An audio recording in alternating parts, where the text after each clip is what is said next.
Hello, students. Today I'll do Unit 6 of the essay The Essentials of Education by Richard Livingstone. Surely it is a tenable philosophy that when we meet goodness and greatness, we are in the presence of something fundamental in the universe. Solid ground that remains firm, whatever convulsions shake the world. So he says that it is a very reasonable philosophy. It is quite a reasonable philosophy that whenever we are in the company of goodness and greatness, whenever we happen to meet goodness and greatness together, it seems as if we are in the presence of something that is very fundamental in this, very basic in this universe. And goodness and greatness have solid ground. If you happen to meet somebody who is good and great, it means that he has developed himself on a very solid ground that remains firm and fixed. Whatever attack, whatever changes shake the world, but greatness and goodness remain firm. Okay, so he says that whenever we meet, and it is quite logical and reasonable to say this thing, that whenever we happen to meet goodness and greatness together, it means that we are in the company of something that is so fundamental to universe, and it is so solid that nothing can change it in the world. Surely it is in them that one meets the real human being. So he says that it is only in them that one can meet the real true human being.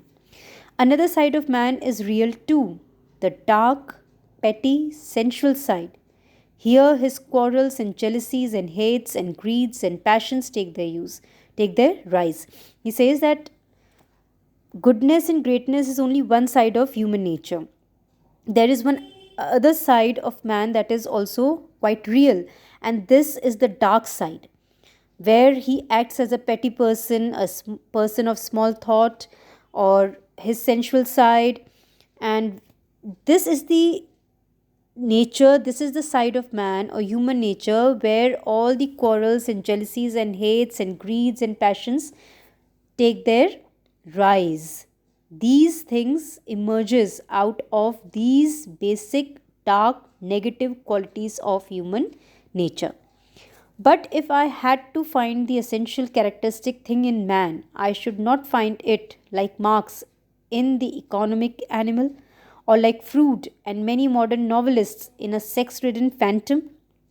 I should find it in man straining his eyes to catch sight of the vision of a better world and to incorporate what he can see in the life of himself and his society.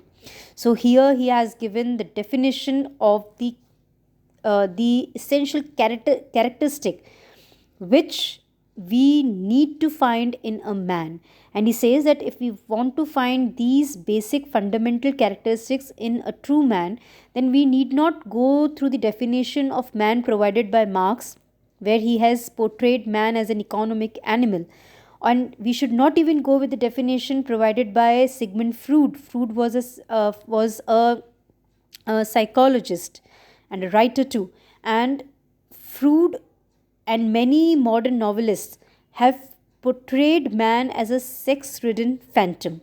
So he says that we need not go by the portrayal of man presented by Marx or Freud. If we need to find the essential and basic characteristics which are true to human nature, then we should find those characteristics only in the man who has a vision for future, who has a vision to view a better world, and who is in a position to incorporate what he can see in the life of himself and his society. Is not that the real human being? So he is putting up the question that if we are able to find such a man and his company, then aren't we in the company of a real human being? And when you consider history, is it not through men and women of this type that the progress most worth making has come about? So he says that even if we look into the pages of history, we will find that whatever changes and development and progress has taken place, it has taken place only through the efforts made by such men and women who had a vision for a better world, a better tomorrow. Are not these the lines on which the world has advanced and will continue to advance towards something better? So he says that if we visualize the world advancing in a direction which will take it to a better future, then it is possible only on the lines of these basic and essential characteristics. We need, said Brooke in his stately language, to auspicate. Auspicate means to initiate, to start, to begin all our proceedings with the old warning of the church. And what was this old warning? So Brooke is here, Edmund Brooke. He was a statesman and a philosopher, an Irish statesman and philosopher, and he gave a speech on crisis between America and Britain. And there he stated that we need to begin or initiate all our proceedings with one warning of the church. And what is that warning? Sursum corda, that is, lift up your hearts, raise yourself, raise your hearts, come to a very higher and a bigger level. Now he says that, Livingstone says that, but how? From the levels of our ordinary lives, our average minds, can we raise ourselves, if only for a space, to heights beyond our own capacity, even beyond our normal vision? So he says that, is it really possible to begin anything with this warning, lift up your hearts? Is it really possible for an ordinary man to lift himself to a level which is beyond our capacity and beyond our imagination? The answer is that we can raise ourselves on the shoulders of those who have walked on higher levels. He says that if actually we want to raise our hearts, to raise our levels, it is only possible to raise ourselves when we move ahead on the shoulders of those people who have actually lived their life on those higher levels. It is only by gaining knowledge and experience from their true sense of experience that we can raise our hearts, we can raise our levels beyond our vision and beyond our capacity. What unaided we could not do, we can do by their help. So, whatever we could not do because we had no aid or help from anybody, we can do all those things by the help of these great people who have lived their lives on a very higher level. Religion is the greatest instrument for so raising us. He says that religion is the greatest instrument for raising us or nurturing us in this manner. It is amazing that a person not intellectually bright, perhaps not even educated, is capable of grasping and living by something so advanced as the principles of Christianity. So he says that it is really amazing. And what is amazing, that a person who is not quite intelligent or who is not even educated, he is actually capable of learning, grasping, and living by the principles of Christianity. Yet, that is a common phenomenon. This is a very common observation. It is not, however, in my province to talk about religion, but rather to stress the power which great literature and the great personalities whom we meet in it and in history have to open and enlarge our minds and to show us what is first rate in human personality and human character by showing us goodness and greatness. So what he wants to say in this long sentence is, pretty long sentence, that he is not here to talk about religion. He is not in a capacity to pass his views on religion. He says that what the two subjects with which he is concerned are history and literature.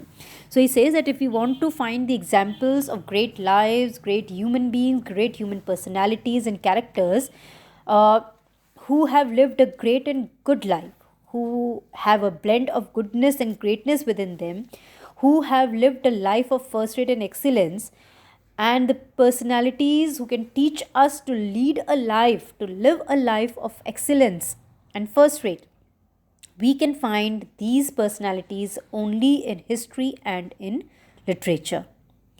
Any education which neglects that is incomplete and a very inadequate preparation for life. So he says finally that education which neglects the first rate and the excellent is actually incomplete education, and it is inadequate, not sufficient for the preparation for life. So if we want to get ourselves educated in the real sense, then according to Livingstone, we need to keep in view the real aim of education, and that is to teach the first rate or the excellent in life. We need to opt for the right subjects which can teach us what is excellent and true to life and human nature, what is first rate in human life and human nature. And he prefers literature above all the other subjects, and the second subject is history. For him, religion is also an important field, an important area from where a person can learn the first rate and the excellent aspects of human life and nature, but he does not consider himself to be in a position or in the capacity to comment on the role of religion in human life and building or nurturing of human nature. So, real education is possible only when the subject and the education uh, attained by us is of the first rate and of a higher level and has excellence in all aspects. So, with this, today we have completed the essay, The Essentials of Education by Richard Livingstone. Thank you.